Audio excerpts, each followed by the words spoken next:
Hi guys, तो हमारा chapter खत्म हो गया था।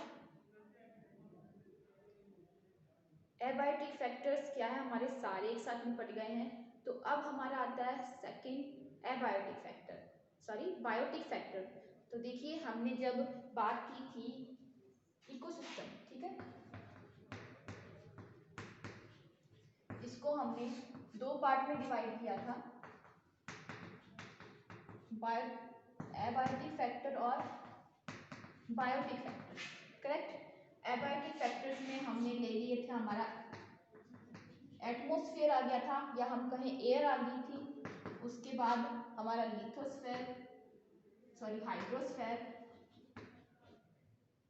हाइड्रोस्फेयर में हमने लिया था वाटर, और थर्ड था हमारा लिथोस्फेयर, एयर, वाटर और सॉइल, ठीक है।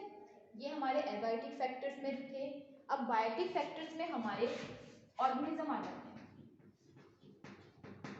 तो हमने ये तो कवर कर लिया था। अब आते हैं बात बायोटिक फैक्टर्स की। तो देखिए, बायोटिक मतलब बायो माने ऑर्गेनिज्म, और फैक्टर्स यानी वेरियस ऑर्गेनिज्म जो अर्थ पर प्रेजेंट है, उनकी होने वाले इंटररिएक्शंस का जो असर है, जो इफेक्ट है, जो इकोसिस्टम पर या इकोलॉजी पर या एनवायरनमेंट पे पड़ता है, उसे हम कहते हैं बायोटिक फैक्टर्स। किसी ने इसको अलग अलग नाम दिए, किसी ने कहा सिम्बायोसिस है, किसी ने कहा ये म्यूटालिज्म है इसको। तो अलग अलग साइंटिस्ट ने अलग अलग नाम दिए। तो हमारे आज का है बायोटिक फैक्टर्स, ठीक है। तो बायोटिक फैक्टर्स जो ऑर्गेनिज्म के बीच में इंटररिएक्शंस हो रही है, उनका नेचर पे असर जो पड़ रहा है, नेचर पे इफेक्ट जो पड़ रहा है, उसे हम कहते हैं बायोटिक फैक्टर, ठीक है। अब बायोटिक फैक्टर है, इसे क्या है, पॉजिटिव और नेगेटिव इंटररिएक्शंस में ऑर्डम ने क्या किया, इसको पॉजिटिव और नेगेटिव इंटररिएक्शन पे डिवाइड कर दिया। पॉजिटिव रिएक्शन वो जिसमें क्या है, कोई भी इंटररिएक्शंस है उसमें दो ऑर्गेनिज्म प्रेजेंट होते हैं और ये इनके बीच की इंटररिएक्शन है। अब क्या है, अगर इंटररिएक्शंस में या तो दोनों को फायदा हो रहा हो, ठीक है, या एक को फायदा हो रहा हो, एक को कुछ फर्क ही नहीं पड़ रहा, नॉट इफेक्टेड टाइप का है, तो उसको तो ले लिया हमने पॉजिटिव में। और अगर इंटररिएक्शन जिसमें या एक का फायदा हो रहा हो, एक को नुकसान हो रहा हो, या दोनों का नुकसान हो रहा हो, ठीक है, तो उसे हमने ले लिया नेगेटिव इंटररिएक्शंस में। तो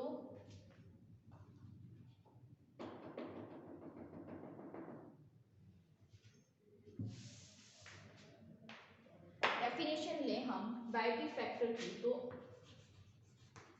इफेक्ट ऑफ कंबाइंड मैनर, या हम कहें इंटररिएक्शंस, इफेक्ट ऑफ कंबाइंड मैनर और इंटररिएक्शन ऑफ ऑर्गेनिज्म, ठीक है, ऑन नेचर। ऑर्गेनिज्म के इंटररिएक्शंस या कंबाइंड मैनर का जो नेचर पर जो असर पड़ता है, उसे हम कहते हैं बायोटिक फैक्टर्स, ठीक है। ये हो गई हमारी बायोटिक फैक्टर्स की डेफिनेशन। अब देखिए, एक साइंटिस्ट हुए डी बैरी, ठीक है, इन्होंने है ना ये जो बायोटिक फैक्टर्स है या जो इंटररिएक्शंस है, उसको नाम दिया सिम्बायोसिस,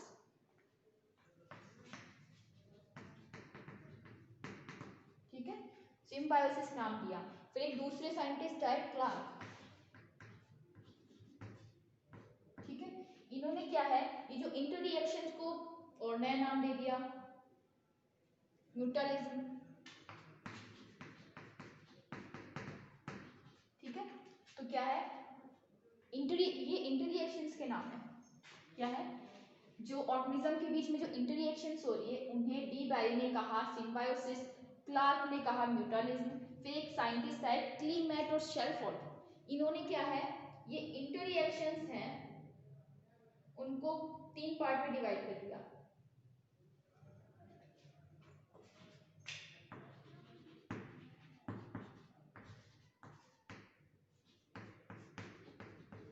ठीक है, ये साइंटिस्ट है क्लीमेंट और शेलफोर्ड।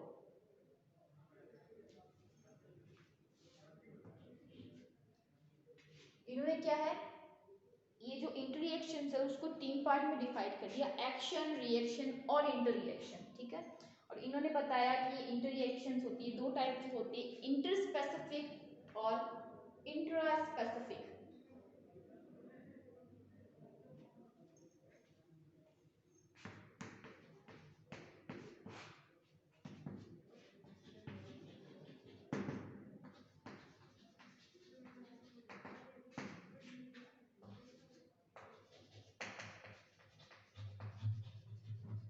या हम बात कहें कि क्लेमेंट और शेलफोर्ड ने ये जो कंबाइंड मैनर है या बीच में जो अंतर क्रियाएं हो रही है या फिर बायोटिक फैक्टर्स हैं, इनको क्या है, बायोटिक फैक्टर्स को इन्होंने क्या है 3 पार्ट में डिवाइड कर दिया, एक्शन, रिएक्शन और इंट्रा रिएक्शन। ठीक है, अब ये जो सॉरी ये जो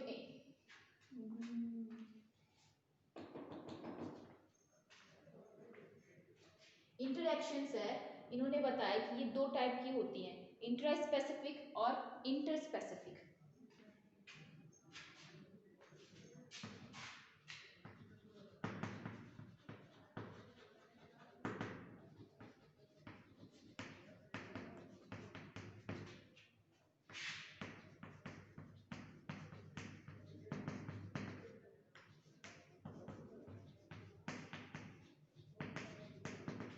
ठीक है, इन्होंने बताया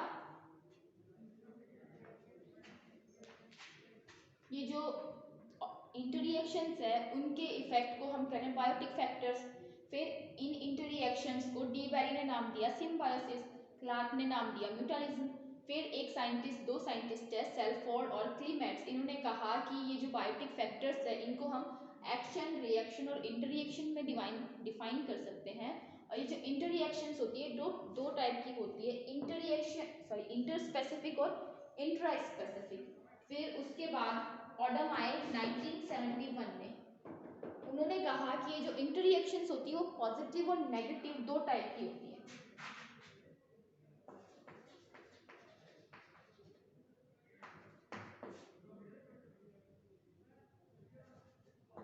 नाइनटीन 71 में कौन आया, ऑडम।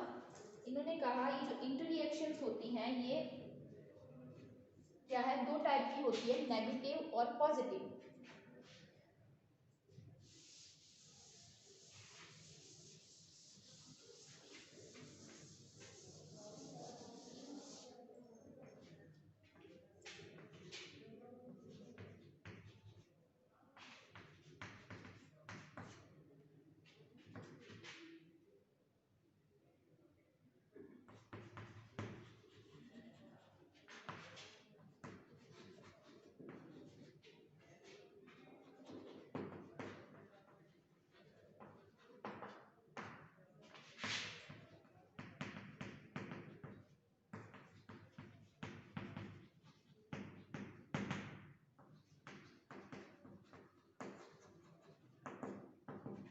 तो हमारी ये हो गई इंटररिएक्शंस के टाइप, पॉजिटिव और नेगेटिव। अब देखिए हमारा अब जो हमारा पहली हेडिंग आती है वो आती है पॉजिटिव इंटररिएक्शंस। तो पॉजिटिव इंटररिएक्शंस वो इंटररिएक्शंस होती है जिसमें क्या है, जो पार्टनर्स होते हैं उनमें से किसी एक, या तो दोनों का फायदा हो या एक का फायदा हो और एक को कोई इफेक्ट ही ना पड़े, तो वो हो जाएंगी हमारी पॉजिटिव इंटररिएक्शंस। फिर इन इंटररिएक्शंस को आगे 3 टाइप में डिवाइड किया गया है।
ये है हमारी पॉजिटिव इंटररिएक्शन, जिसमें क्या है, इस टाइप की इंटररिएक्शन में दोनों जो मेंबर्स हैं उनको क्या है, या तो फायदा हो, या एक मेंबर है वन इज क्या है वो नॉट इफेक्टेड हो, या नुकसान में या घाटे में ना हो।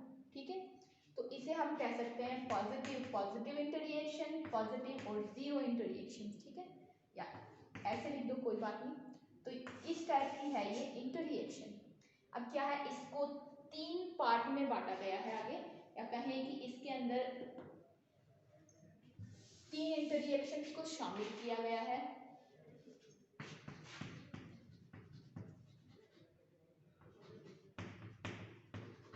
फर्स्ट आता है हमारा कमेंसलिज्म,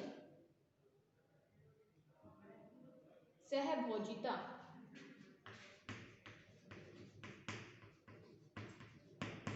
ठीक है,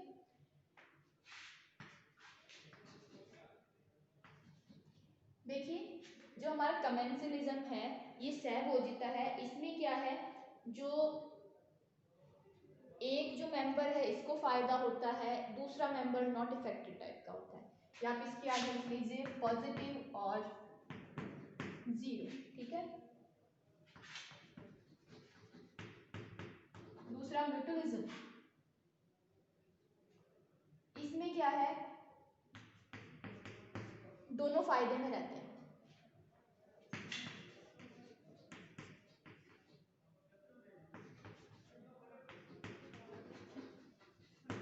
दूसरा क्या है हमारा प्रोटो कॉर्पोरेशन,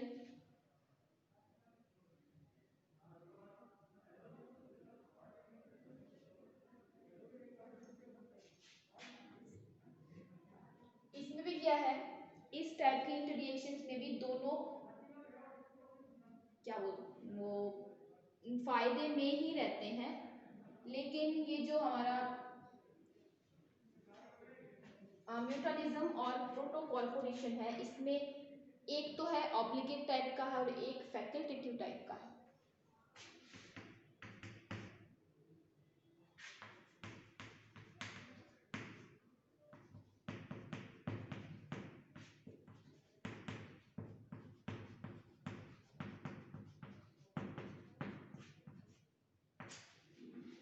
तो हमारा कम्युनलिज्म यानी सहभोजिता, म्यूचुअलिज्म यानी सहोपकारिता, प्रोटो कॉर्पोरेशन यानी प्राक सहभोजिता,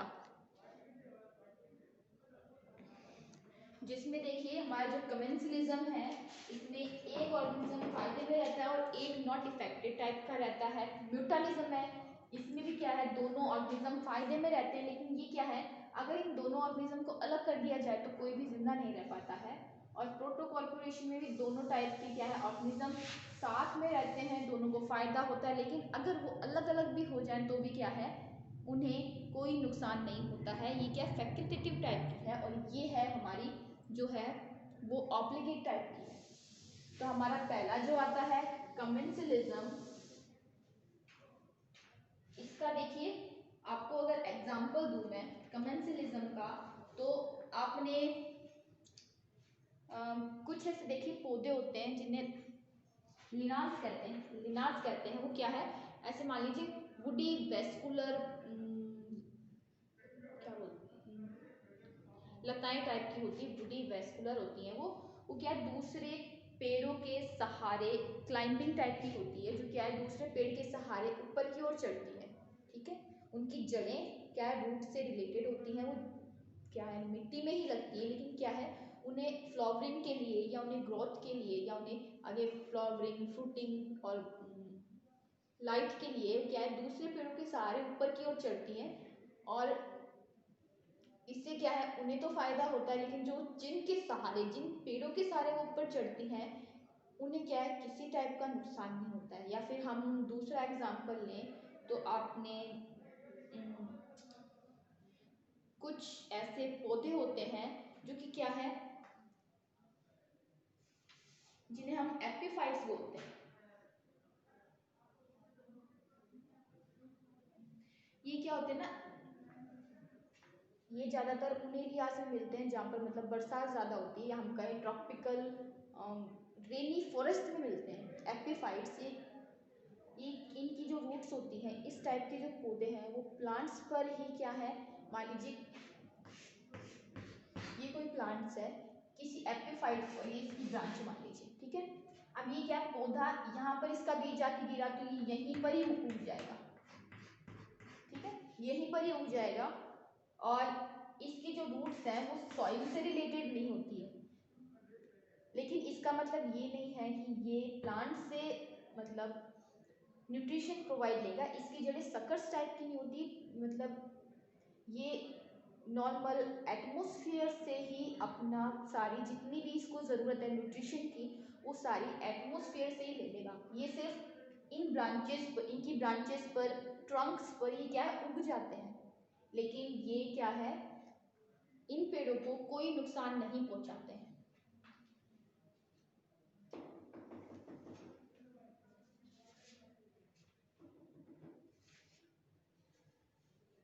मोस्टली इसमें हमारे ऑर्किड्स आते हैं, ऑर्किड ऐसे के मेंबर। तो ये तो हो गई इसके एग्जांपल की बात। तो देखिए इस टाइप की इंटररिएक्शंस में क्या है, एक ऑर्गेनिज्म को फायदा होगा, दूसरे ऑर्गेनिज्म क्या है, नॉट इफेक्टेड टाइप का होगा, उसको किसी टाइप का कोई फायदा या कोई नुकसान नहीं होगा।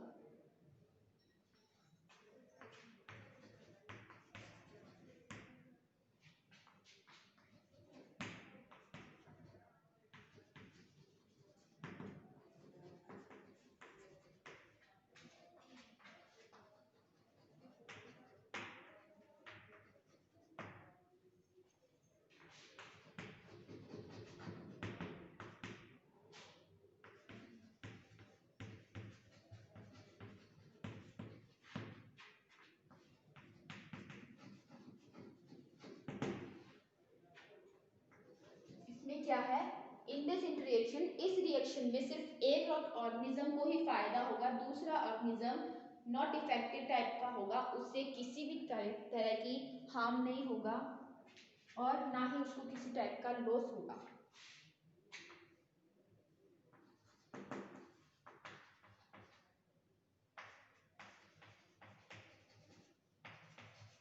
वो क्या है,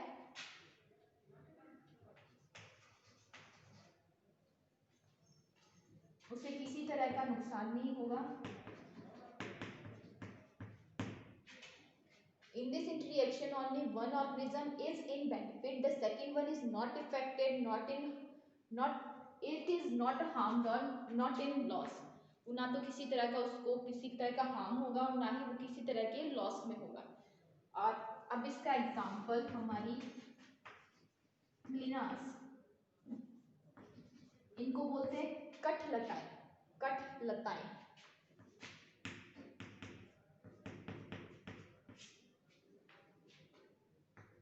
सेम भैया वुडी वेस्कुलर क्लाइंबर्स, ठीक है, ये क्या होती है, वुडी वेस्कुलर क्लाइंबर्स होती हैं, जो कि मोस्टली क्या है, tropical, dark tropical rain forest से मिलती है। अब देखिए क्योंकि डार्क ट्रॉपिकल रेन फॉरेस्ट में मिल रही है, तो डार्क फॉरेस्ट है मतलब वहाँ पर जो वहाँ की जो कम्युनिटी है या वहाँ पर पेड़ पौधे हैं वो भी क्या है, डेंसली अरेंज होंगे, जिसकी वजह से क्या होता है, जो सनरेज है वो इजीली नीचे ग्राउंड पर नहीं आ पाती है, तो इजीली ग्राउंड पर नहीं आ पाती, नीचे तक सनरेज नहीं पहुंच पाती है। इसकी वजह से क्या करते हैं, जो ये जो वुडी वेस्कुलर क्लाइंबर्स है, ये दूसरे पेड़ के सहारे सहारे सहारे सारे ऊपर की ओर चढ़ती है और टॉप तक चली जाती है। वहां पर जाके इसे क्या है, फ्लावरिंग, फ्रूटिंग, रेस्पिरेशन, फोटोसिंथेसिस, इस टाइप के सारे काम ऊपर ही करती है, जहां पर इसके मतलब इसके एपिकल पार्ट पर, वहीं पर इसकी फ्रूटिंग भी होती है, फ्लावरिंग भी होती है और लीव्स भी वहीं पर मिलती है। तो ये है हमारी लिनाज या कठलताएं।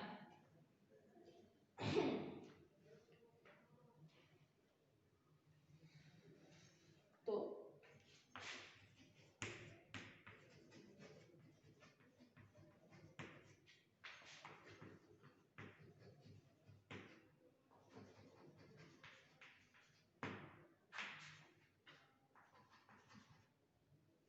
ये क्या है, वुडी वेस्कुलर क्लाइंबर्स होती है जो कि दूसरे प्लांट के सपोर्ट से ऊपर की ओर रेज होती है।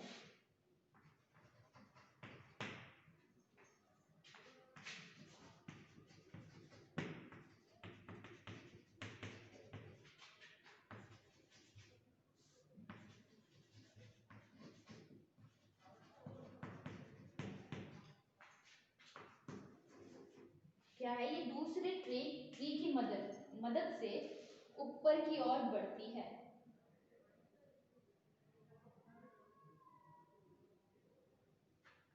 या हम कहें ये असेंडिंग टाइप के प्लांट्स होते हैं जो कि क्या है, दूसरे पेड़ों की मदद से ऊपर की ओर इंक्रीज करते हैं।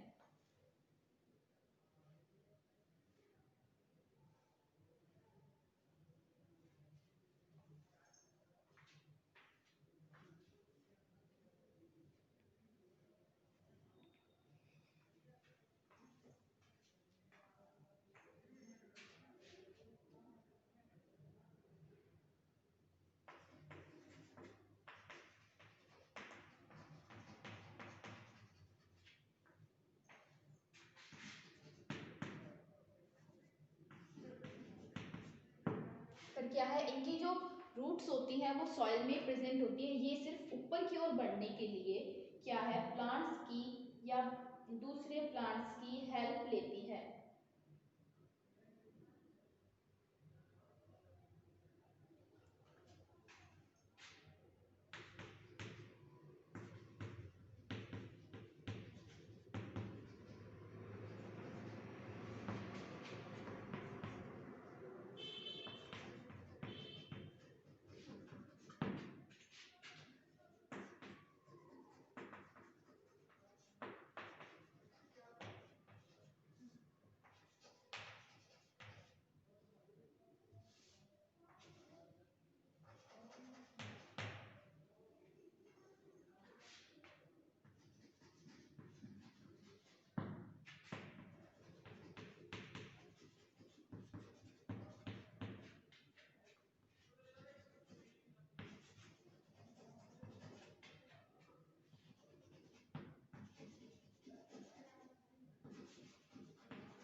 ये क्या है, वुडी क्लाइंबर्स ट्री होते हैं जो कि ऊपर चढ़ने के लिए दूसरे पेड़ का सहारा लेते हैं, लेकिन क्या है, इनकी रूट्स सॉइल में प्रेजेंट होती है।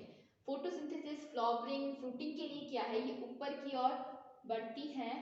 ये ज्यादातर क्या है, डार्क फॉरेस्ट में मिलती है, जहां पर क्या है, जो फ्यूना होती है, जो फ्लोरा फ्यूना होती है वो डेंसली अरेंज्ड रहती है, जिसकी वजह से क्या है,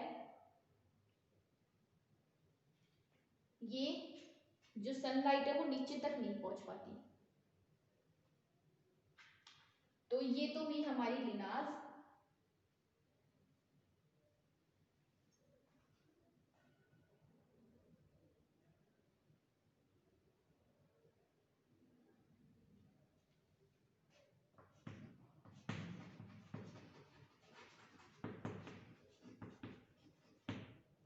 ये बीच में ऐड कर लीजिएगा। Fruiting these rays upside the height of tree, ठीक है, यहाँ पर फिर mostly these are found in dark forest where vegetation are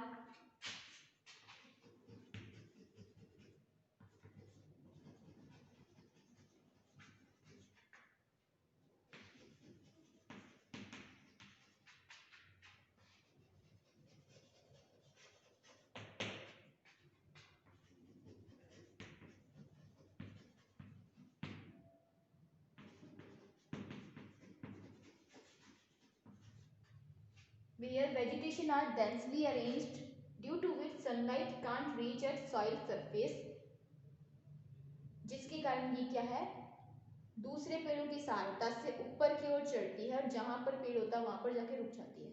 वहां पर क्या है, इसको सनलाइट मिलती है, वहीं ये फ्लावरिंग फ्रूटिंग भी करती है, वहीं इसकी लीव्स भी मिलती है, ठीक है। लेकिन देखिए यहाँ पर इन जो क्लाइंबर्स है इनको फायदा हो रहा है, लेकिन ये पेड़ को किसी भी तरह का नुकसान नहीं पहुंचा रही है।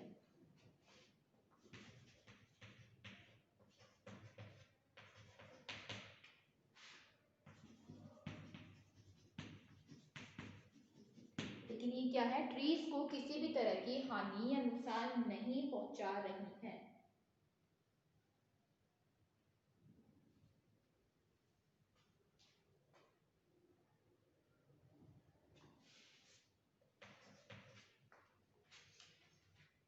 इसके बाद अगर हम अपना सेकंड एग्जांपल ले तो हमारे एपिफाइट्स आ जाते हैं, जो क्या है, प्लांट्स के ऊपर की ओर या प्लांट्स के ऊपर की ओर ग्रोथ करते हैं और सिर्फ ग्रो करते हैं प्लांट्स के ऊपर की ओर, उनसे किसी भी टाइप का न्यूट्रिशन वगैरह नहीं लेते हैं। उनमें क्या है, स्पेशल कुछ टिश्यूज वगैरह होते हैं, वेलामेन टिश्यूज होते हैं, क्लिमिंग रूट्स होती है, जो कि क्या है, डायरेक्टली हवा से नमी को अवशोषित कर लेती है। ठीक है, तो ये सिर्फ इनमें देखिए जो हमारे एपिफाइट्स है इनको फायदा हो रहा है, लेकिन जो ये ट्रीज है जिनके जिनके ब्रांच या ट्रंक पर ये लग रहे हैं उन्हें क्या है, किसी भी टाइप का नुकसान नहीं हो रहा है। तो वो हमारे एपिफाइट्स या हमारे कमेंसलिज्म का सेकंड एग्जाम्पल होगा, जिसके बारे में हम कल देखेंगे।